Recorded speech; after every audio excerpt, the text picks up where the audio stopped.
भक्त धन्ना जी का जन्म मुंबई के पास धुआन गांव में एक जाट घराने में हुआ। आपके माता पिता कृषि और पशुपालन करके अपना जीवन यापन करते थे। वो बहुत निर्धन थे। जैसे ही धन्ना बड़ा हुआ उसे भी पशु चराने के काम में लगा दिया। वो प्रतिदिन पशु चराने जाया करता। गांव के बाहर ही कच्चे तालाब के किनारे एक ठाकुर द्वार था जिसमें बहुत सारी ठाकुरों की मूर्तियां रखी हुई थी। लोग प्रतिदिन वहां आकर माथा टेकते व भेंटा अर्पण करते। धन्ना पंडित को ठाकुरों की पूजा करते, स्नान करवाते व घंटियां खड़काते रोज देखता। अल्पबुद्धि का होने के कारण वो समझ न पाता। एक दिन उसके मन में आया कि देखते हैं कि क्या है। उसने एक दिन पंडित से पूछ ही लिया कि आप मूर्तियों के आगे बैठकर आप क्या करते हो। पंडित ने कहा, ठाकुर की सेवा करते हैं, जिनसे कि मनोकामनाएं पूर्ण होती हैं। धन्ने ने कहा, ये ठाकुर मुझे भी दे दो। उससे छुटकारा पाने के लिए पंडित ने कपड़े में पत्थर लपेट कर दे दिया।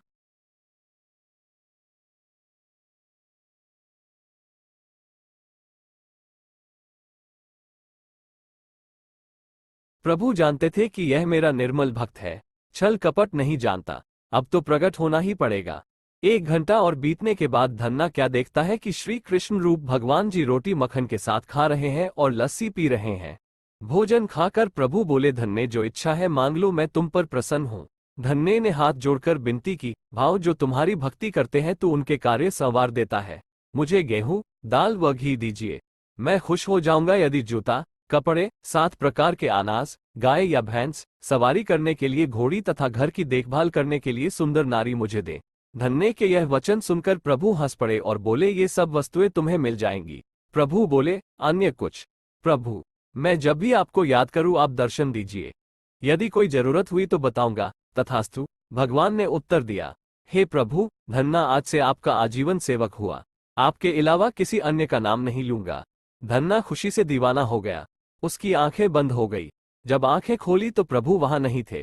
वो पत्थर का सालग्राम वहां पड़ा था। उसने बर्तन में बचा हुआ प्रसाद खाया जिससे उसे 3 लोकों का ज्ञान हो गया।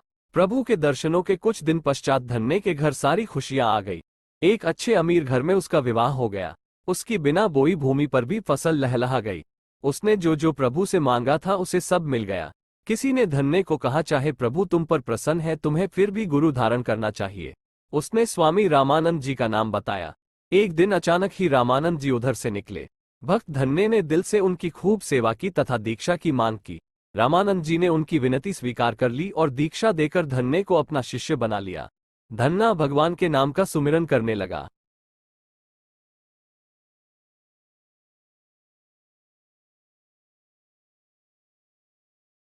प्रभु जानते थे कि यह मेरा निर्मल भक्त है, छल कपट नहीं जानता, अब तो प्रकट होना ही पड़ेगा। 1 घंटा और बीतने के बाद धन्ना क्या देखता है कि श्री कृष्ण रूप भगवान जी रोटी मक्खन के साथ खा रहे हैं और लस्सी पी रहे हैं। भोजन खाकर प्रभु बोले, धन्ने जो इच्छा है मांग लो, मैं तुम पर प्रसन्न हूँ। धन्ने ने हाथ जोड़कर विनती की, भाव जो तुम्हारी भक्ति करते हैं तो उनके कार्य संवार देता है। मुझे गेहूं, दाल व घी दीजिए, मैं खुश हो जाऊंगा यदि जूता, कपड़े, 7 प्रकार के अनाज, गाय या भैंस, सवारी करने के लिए घोड़ी तथा घर की देखभाल करने के लिए सुंदर नारी मुझे दे।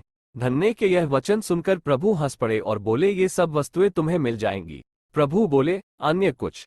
प्रभु, मैं जब भी आपको याद करूं आप दर्शन दीजिए, यदि कोई जरूरत हुई तो बताऊंगा। तथास्तु, भगवान ने उत्तर दिया। हे प्रभु, धन्ना आज से आपका आजीवन सेवक हुआ, आपके अलावा किसी अन्य का नाम नहीं लूंगा। धन्ना खुशी से दीवाना हो गया। उसकी आंखें बंद हो गई। जब आंखें खोली तो प्रभु वहां नहीं थे। वो पत्थर का सालग्राम वहां पड़ा था। उसने बर्तन में बचा हुआ प्रसाद खाया जिससे उसे 3 लोकों का ज्ञान हो गया। प्रभु के दर्शनों के कुछ दिन पश्चात धन्ने के घर सारी खुशियां आ गई। एक अच्छे अमीर घर में उसका विवाह हो गया। उसकी बिना बोई भूमि पर भी फसल लहलहा गई। उसने जो जो प्रभु से मांगा था उसे सब मिल गया। किसी ने धन्ने को कहा, चाहे प्रभु तुम पर प्रसन्न है तुम्हें फिर भी गुरु धारण करना चाहिए। उसने स्वामी रामानंद जी का नाम बताया। एक दिन अचानक ही रामानंद जी उधर से निकले। भक्त धन्ने ने दिल से उनकी खूब सेवा की तथा दीक्षा की मांग की। रामानंद जी ने उनकी विनती स्वीकार कर ली और दीक्षा देकर धन्ने को अपना शिष्य बना लिया। धन्ना भगवान के नाम का सुमिरन करने लगा।